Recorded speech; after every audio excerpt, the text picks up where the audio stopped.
السلام علیکم ورحمۃ اللہ وبرکاتہ۔ میرے دوستوں اور بھائیوں، جیسا کہ میں نے آپ کو شروع میں یعنی عقیدہ امامت و خلافت کے حوالے سے بات جب شروع کی تھی تو اس وقت شروع میں ہی میں نے آپ کو بتایا تھا کہ یہ ایک لمبی سیریز چلی ہے اور اس کا فائدہ یہ ہے کہ بہت ساری چیزیں اس حوالے سے ہمارے علم میں آ جائیں گی اور بفضل ہی تعالی ہمیں اس حوالے سے بہت کچھ سمجھنے کے لیے میسر آ جائے گا۔ تو آج جو مواد ہم آپ کے سامنے اس حوالے سے پیش کرنا چاہتے ہیں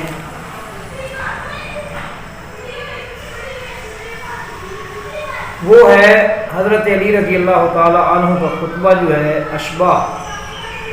یہ خطبہ نہج البلاغہ کے اندر خطبہ نمبر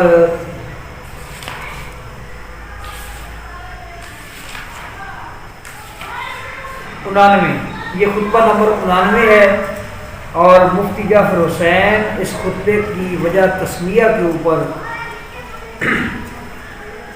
روشنی ڈالتے ہوئے لکھتے ہیں اشباح شابہوں کی جمع ہے جس کے معنی ڈھانچے کے ہوتے ہیں، کیونکہ اس میں ملائکہ اور مختلف قسم کے پیکروں کا تذکرہ ہے، یعنی وجود میں آنے والی مخلوقات کا تذکرہ ہے، اس لیے اس نام سے موسوم کیا گیا ہے اس خطبے کو۔ تو میرے بھائیوں، یہ جو خطبہ ہے اس کے اندر حضرت علی رضی اللہ تعالی عنہ نے تخلیق کائنات کے حوالے سے بہت ہی ایک بسیط گفتگو کی ہے۔ یہ طویل ترین خطبہ ہے اور طویل ترین کے علاوہ اس خطبے کے ابتدائی تعارف میں لکھا ہوا ہے کہ یہ خطبہ حضرت علی رضی اللہ تعالی عنہ کے بڑے خطبات میں سے جلیل خطبات میں سے ایک ہے۔ اس کے اندر انہوں نے آسمانوں کی تخلیق، اس کے علاوہ دیگر قوی ہیکل پیکروں اور مخلوقات کی تخلیق اور اس کے اندر ملائکہ کی جو تخلیق ہے، فرشتوں کی تخلیق، یہ سب کچھ بیان کیا ہے اور بڑے شرح و بسط کے ساتھ بیان کیا ہے۔ اور مخلوقات کی تخلیق جو ہے اس کا ذکر جہاں جا کر اختتام پذیر ہوا ہے تو وہاں سے انہوں نے انبیاء و رسل کی جو بعثت ہے اس کا تذکرہ شروع کیا ہے۔ یہ کیسے ہو سکتا ہے کہ حضرت علی رضی اللہ تعالی عنہ جیسا صاحب علم و حکمت اور خزینہ معرفت و دانش وہ کائنات کی تخلیق اور اس کے اندر موجود مخلوقات کے متعلق گفتگو کرے، لیکن وہ اپنی گفتگو کو مادی چیزوں کے ذکر پر سمیٹ دے، اختتام پذیر کر دے، یہ ایسا نہیں ہو سکتا، بلکہ لازمی طور پر ان سے یہ امید لگانا بہت ہی ضروری ہے کہ وہ فقط مادی چیزوں کے ذکر پر وہ اپنی بات کو، گفتگو کو اختتام پذیر نہیں کریں گے، بلکہ اس کے ساتھ ساتھ روحانی چیزوں کا بھی لازمی طور پر ذکر کریں گے۔ تو انہوں نے اسی طرح ہی کیا ہے،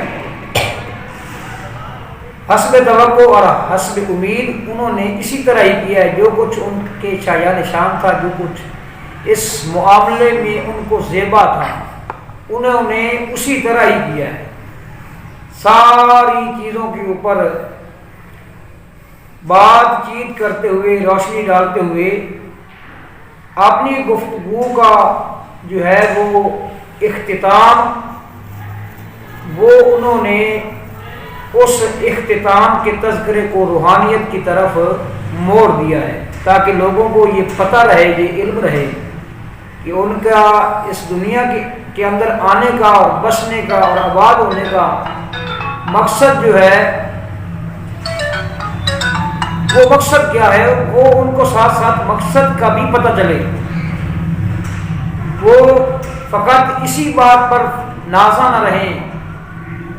اور اسی بات پر فخر نہ کرتے رہیں کہ زمین و آسمان اور سورج اور چاند اور ستارے اور چرند اور پرند اور یہ سمندر اور یہ دریا،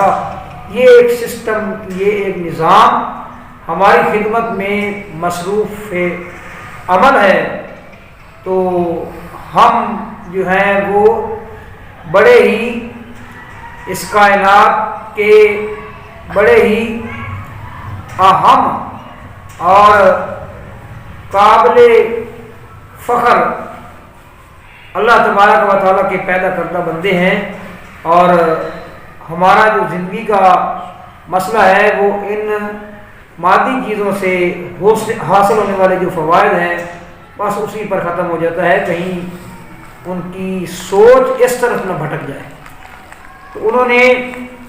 روحانی چیزوں کا تذکرہ جو ہے وہ اس طرح شروع کیا ہے، وَأَنفَذَ أَمْرَهُ فَلَمَّا مَهَدَ أَرْضَهُ وَأَنفَذَ أَمْرَهُ، جب اللہ تبارک و تعالیٰ نے اپنی زمین کو بچھا لیا، فَأَنفَذَ أَمْرَهُ، اور اپنے معاملے کو، اپنے حکم کو نافذ کر لیا، اختار آدم علیہ السلام خیرۃ من خلقہ، تو آدم علیہ السلام کو اپنی تمام مخلوقوں کے مقابلے میں برگزیدہ خیال کرتے ہوئے آدم علیہ السلام کو چنا، وجعلہ اول جبلتہ، اور آدم علیہ السلام کو نسل آدم کا فرد اول قرار دیا۔ یہ ترجمہ کیا ہے مفتی جعفر حسین نے، آدم علیہ السلام کو نسل آدم کا فرد اول قرار دیا، وَأَسْكَنَهُ جَنَّتَهُ، اور ان کو اپنی جنت میں ٹھہرایا، وَأَرْغَدَ فِيهَا أُكُلَهُ، اور جنت کے اندر ان کا جو کھانا پینا تھا، ان کا جو سبب معاش اور ذریعہ معاش، یعنی اس زندگی کو رواں دواں رکھنے کے لیے، اس زندگی کے نظام کو، اس اعتبار سے اللہ تبارک و تعالیٰ نے کھلا انتظام کیا جنت کے اندر، وَأَوْعَظَ إِلَيْهِ فِي مَا نَهَاهُ عَنْهُ، اور حضرت آدم علیہ السلام کو اللہ تعالیٰ نے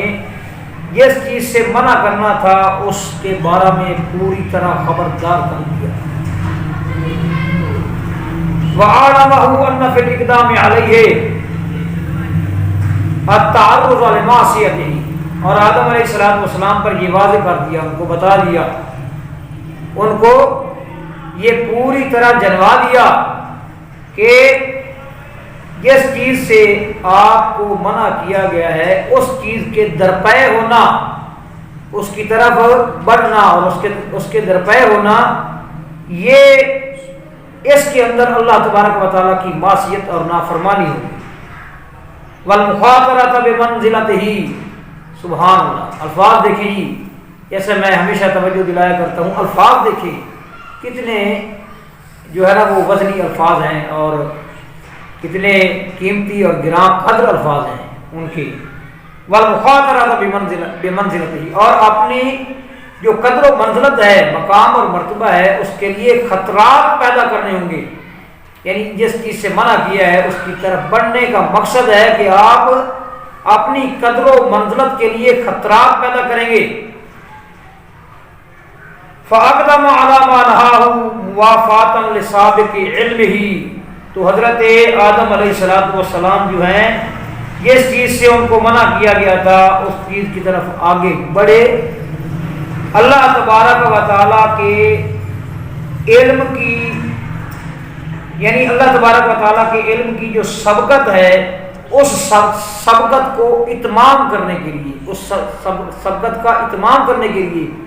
یعنی کہ اللہ تبارک و تعالیٰ کے علم میں یہ تھا کہ آدم علیہ السلام اس طرح کریں گے تو یہ کبھی معاملہ جو ہے یہ ٹل نہیں سکتا تھا، یہ ہو کر ہی رہنا تھا، اور فرمایا فَأَحْبَطَهُ، تو پھر اللہ تبارک و تعالیٰ نے کیا فیصلہ کیا، فَأَحْبَطَهُ، تو آدم علیہ السلام کو اللہ نے جنت سے زمین کی طرف اتار دیا۔ قرآن مجید میں بھی یہ مضمون بہت سے مقامات پر اللہ تعالیٰ نے چلایا ہے. قُلْ اهْبِطُوا مِنْهَا جَمِيعًا فَإِمَّا يَأْتِيَنَّكُم مِّنِّي هُدًى فَمَن تَبِعَ هُدَايَ فَلَا خَوْفٌ عَلَيْهِمْ وَلَا هُمْ يَحْزَنُونَ. فَأَهْبَطَهُ، اللہ تعالیٰ نے زمین کی طرف آدم علیہ السلام کو اتار دیا. حبوط آدم کا جو واقعہ ہے نا وہ پیش آیا. اور پھر اس کے بعد کیا ہوا؟ بعد توبہ تھے وہ بھی جب آدم علیہ السلام نے توبہ پیش کر دی اس کے بعد کیوں لیامر ارضہ بنسلہ ولیقیم الحجۃ بہ علی عبادہ، تاکہ اللہ تبارک و تعالی آدم علیہ السلام کی نسل کے ساتھ اپنی اس زمین کو آباد کرے، اس زمین کے اندر رونقیں برپا کرے، اور اللہ تبارک و تعالی اس نسل کے ذریعے اپنے بندوں پر حجت قائم کرے. اللہ اکبر. اور فرمایا وَلَمْ يُخْلِهِمْ بَعْدَ أَنْ قَبَضَهُ، یہ بات سن لو غور کے ساتھ، توجہ کے ساتھ، کہ اللہ تبارک و تعالیٰ نے کسی موقع پر بھی آدم علیہ السلام کو جب اٹھا لیا، اپنے پاس بلا لیا، ان پر جب موت طاری ہو گئی اور وہ اس جہان فانی سے وہ دوسرے جہان ابدی کے اندر منتقل ہو گئے، تو اس کے بعد بھی اللہ تبارک و تعالیٰ نے اس خطہ ارضی کو ان چیزوں سے خالی نہیں رکھا. کن چیزوں سے؟ مما یؤکد علیہم حجت ربوبیتہ، کہ جن چیزوں کے ذریعے اس نے اپنی ربوبیت کی دلیل جو ہے اس کو پختہ کرنا تھا، ان چیزوں سے اللہ تعالیٰ نے زمین کو خالی نہیں رکھا. مادی اشیاء، زمین و آسمان، اور اس کے علاوہ اس کے اندر جو کچھ موجود ہے، اور اس نظام دنیا کے اندر جو مختلف مخلوقات ہیں ان کے سپرد ان کی جو ذمہ داری ہے، مثلا جس طرف کسی فرشتوں کی پہاڑوں پر ڈیوٹی ہے، کسی کی سور پر، کسی کی دریاؤں سمندروں پر، یہ تمام کچھ اللہ تبارک و تعالیٰ نے یہ سیٹ جو ہے، یہ ترتیب دینے کے بعد یہ معاملہ جو ہے نا وہ شروع کیا دنیا کے اندر. حضرت علی رضی اللہ تعالیٰ عنہ فرما رہے ہیں وَيَصِلُ بَيْنَهُمْ وَبَيْنَ مَعْرِفَتِهِ، اور ان چیزوں کے ذریعے اللہ تبارک و تعالیٰ جو ہے وہ اپنی معرفت اور ان بندوں کے درمیان اللہ تبارک و تعالیٰ جو ہے وہ مضبوطی پیدا کرتے رہے. وَيَصِلُ بَيْنَهُمْ وَبَيْنَ مَعْرِفَتِهِ، جو اس کی ربوبیت کی دلیلوں کو مضبوط کرتی رہیں اور بندوں کے لیے اس کی معرفت کا ذریعہ بنی رہیں. وہ چیزیں اللہ تبارک و تعالیٰ کی معرفت کا ذریعہ بنی رہیں بندوں کے لیے. بل تعاہدہم بالحجج علی السن الخیرۃ، بلکہ اللہ تبارک و تعالیٰ من انبیائہ، بلکہ اللہ تبارک و تعالیٰ حجتوں کے ذریعے تجدید کرتے رہے. جو نبی اللہ تبارک و تعالیٰ نے دنیا کے اندر بھیجے تھے، معتبر اور صاحب مقام و مرتبہ، اس کے پسندیدہ نبی، ان نبیوں کے ذریعے اللہ تبارک و تعالیٰ ان دلیلوں کے ذریعے ان نبیوں کو یعنی دلیلیں دے کر ان دلیلوں کے ذریعے اللہ تبارک و تعالیٰ اس سلسلے کی تجدید کرتے رہے. اللہ وَمُعْتَمِلِ وَدَاءِ رِسَالَتِهِ، اور وہ صاحبان منصب جو کہ رسالتوں کی امانتوں کو اٹھانے والے تھے، ان کے ذریعے اللہ تبارک و تعالیٰ نے اس سلسلے کے اندر تجدید پیدا کی. کب تک؟ کرنن فَقَرْنًا حَتَّى تَمَّتْ بِنَبِيِّنَا محمد صلی اللہ تعالی علیہ وسلم، یعنی زمانہ در زمانہ اللہ تبارک و تعالیٰ یہ سلسلہ اللہ تبارک و تعالیٰ نے جاری رکھا، حتیٰ کہ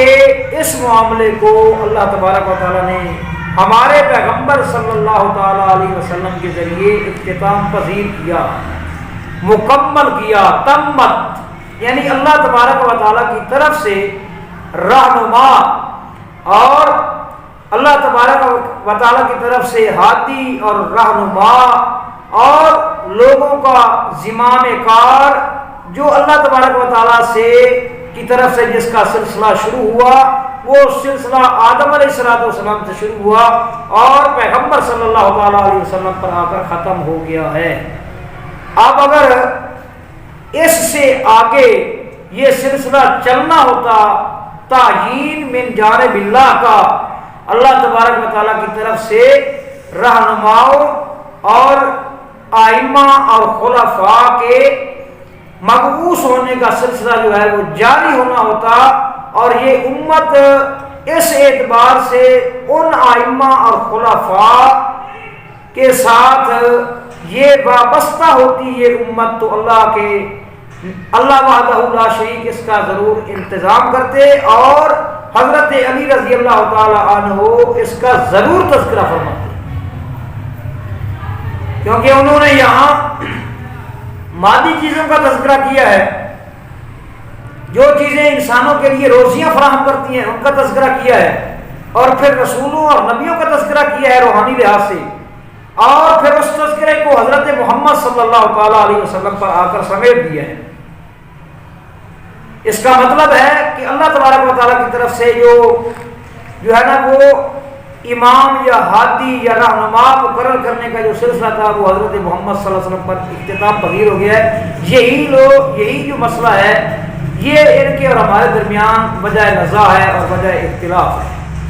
تو حضرت علی رضی اللہ تعالیٰ عنہ کے اس خطبے کی روشنی میں یہ بات سمجھنی بڑی آسان ہے، بلکہ اس سے ذرا آگے چل کر جو ہے نا جو خطبہ ہے یہ خطبہ نمبر 90 ہے، یعنی وہ 99 تھا اور یہ خطبہ نمبر 90 ہے، اور یہ خطبہ جو ہے یہ اس وقت کا ہے جب حضرت عثمان رضی اللہ تعالیٰ عنہ شہید ہوئے، اور لوگوں نے حضرت علی رضی اللہ تعالیٰ عنہ سے یہ درخواست کی اور مطالبہ کیا کہ آپ ہماری بیعت لیں اور ہمارے آپ خلیفہ و امام بنیں۔ تو حضرت علی رضی اللہ تعالیٰ عنہ نے کیا فرمایا؟ جو کچھ فرمایا وہ اس اختلاف کو بالکل چھانٹ کر رکھ دیتا ہے۔ ان کا فرمان اس موقع پر ان کا فرمایا ہوا یہ سارے کے سارے جو ہے نا وہ جھگڑے ہی انہوں نے ختم کر دیے ہیں، اور الجھنیں اور پیچیدگیاں سب کچھ ساری گتھیاں ہی سلجھا دی ہیں۔ انہوں نے کیا فرمایا؟ دعونی والتمسوا غیری، مجھے چھوڑ دو اور میرے علاوہ کسی اور کو تلاش کرو۔ اب میرے بھائیوں یہ کوئی ایسا الجبرے کا سوال تو نہیں ہے، بڑا سیدھی سی بات ہے۔ حضرت علی رضی اللہ تعالیٰ عنہ اللہ کی طرف سے امام مقرر ہوئے تھے آپ کے بقول، اللہ کے نبی صلی اللہ علیہ وسلم نے اعلان کیا تھا آپ کے بقول، اور یہ امت حضرت علی رضی اللہ تعالیٰ عنہ کو امام من جانب اللہ ماننے کی مکلف ہے، اور حضرت علی رضی اللہ تعالیٰ عنہ آپ کی نظر میں مفترض طاعت ہیں،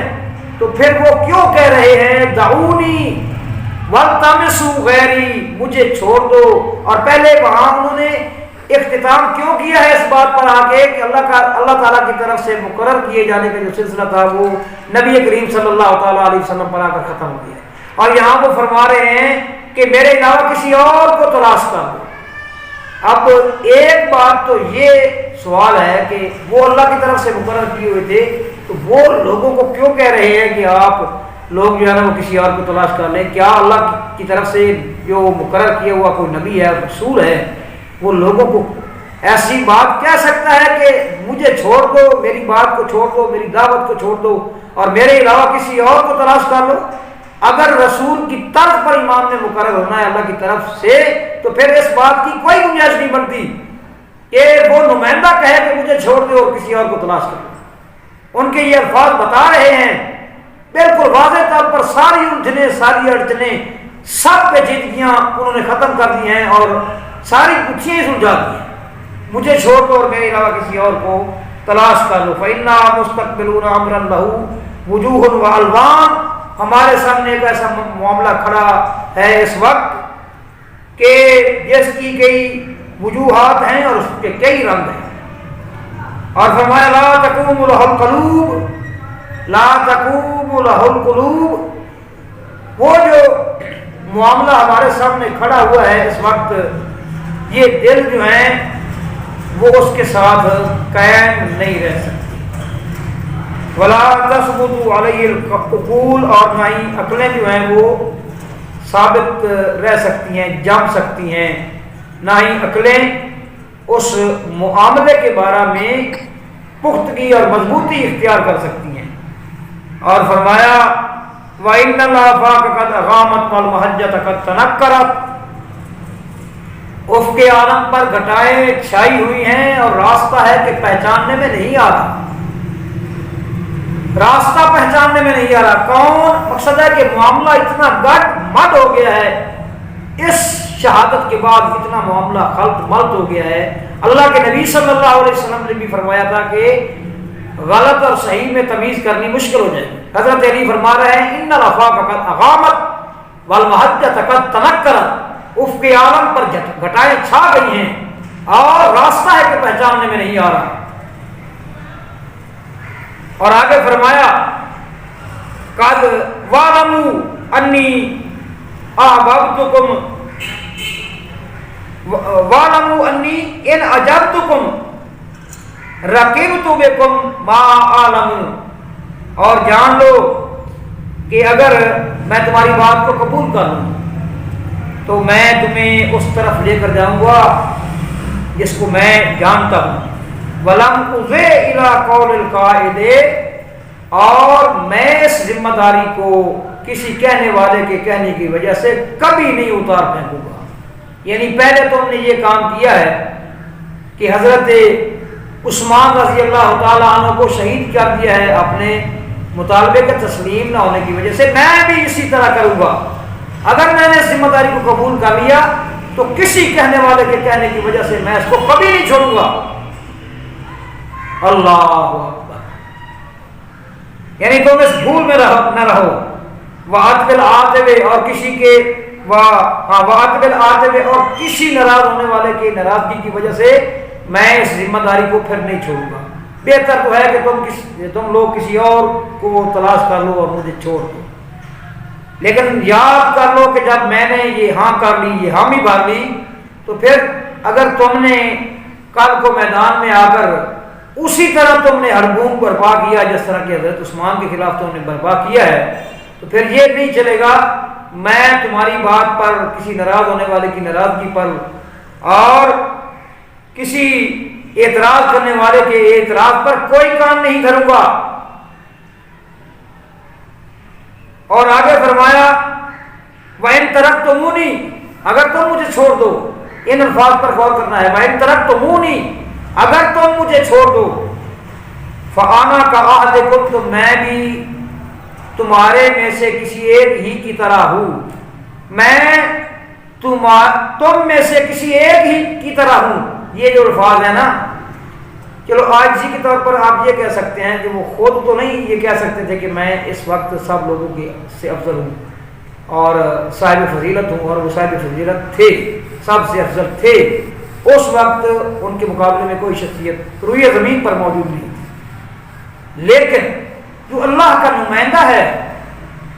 اگر وہ اللہ کی طرف سے مقرر کیا ہوا ہو تو اس کے لیے ایسی گنجائش بن ہی نہیں سکتی کہ وہ لوگوں کو کہیں کہ میں تم میں سے کسی ایک آدمی کی طرح ایک بندہ ہوں۔ پھر تو انہوں نے اپنی ذمہ داری جو ہے وہ کم از کم اس وقت وہ پورے دعوے کے ساتھ میدان میں آتے اور کہتے کہ میں اللہ کی طرف سے مقرر کیا ہوا ہوں اور نبی علیہ الصلوۃ والسلام میرا اعلان کر کے گئے ہیں، لہذا تم میری بات کرو، میری بات مانو، میری اطاعت کرو۔ اگر پہلے میری طرف کسی نے توجہ نہیں دی تو اب تم توجہ دو، لیکن وہ لوگوں کو اختیار دے رہے ہیں کہ تم کسی اور کو چن لو، اگر مجھے چنو گے تو میں اس طرح کی بات نہیں کروں گا جس طرح کہ تم نے حضرت عثمان کی شہادت کے وقت کیا، اور تم نے یہ خواہش کی کہ حضرت عثمان چھوڑ دیں تو انہوں نے نہیں چھوڑا، میں بھی نہیں چھوڑوں گا، یہ منصب میں بھی نہیں چھوڑوں گا اگر قبول کر لیا۔ بہتر ہے کہ تم مجھے چھوڑ دو، اور اگر مجھے چھوڑ دو گے تو یہ کوئی اتنا بڑا معاملہ نہیں ہے کہ جس کی وجہ سے کوئی آسمان زمین پر آ گرے گا۔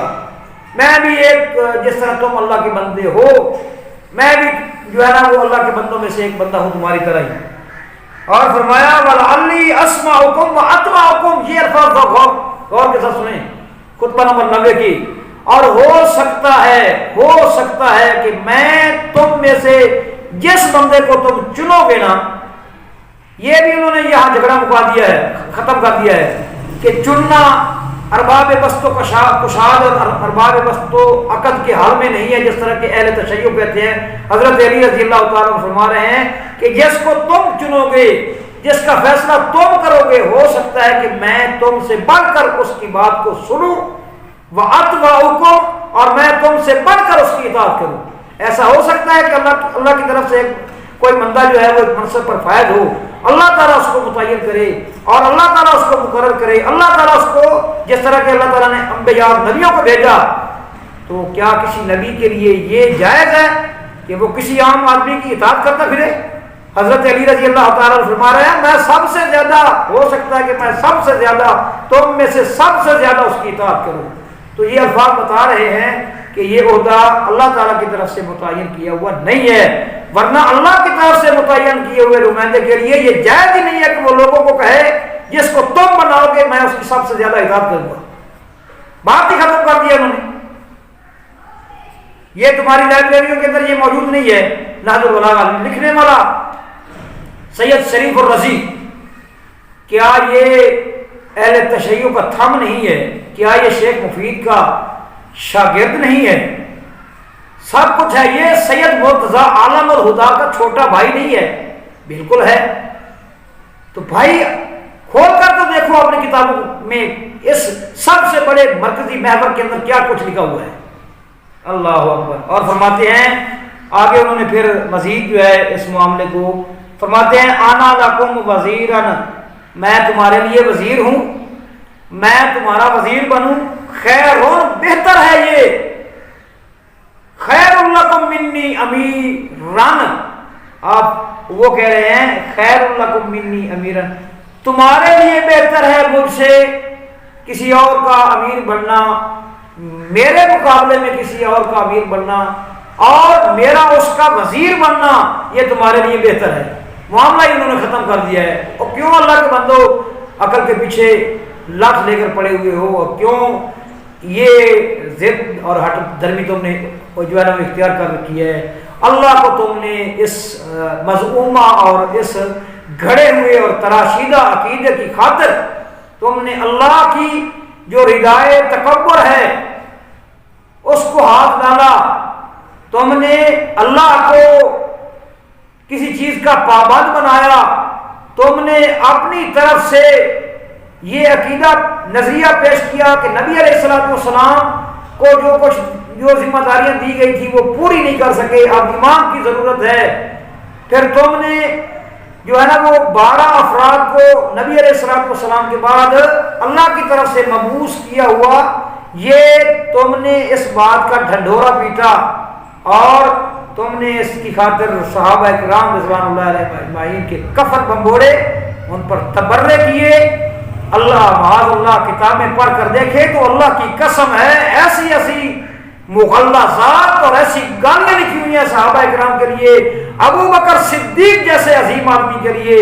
ایسی ایسی گالیاں اور ایسے ایسے بکواسات کیے گئے ہیں کہ انسان کا جو ہے نا وہ انسان کی روح تڑپ اٹھتی ہے،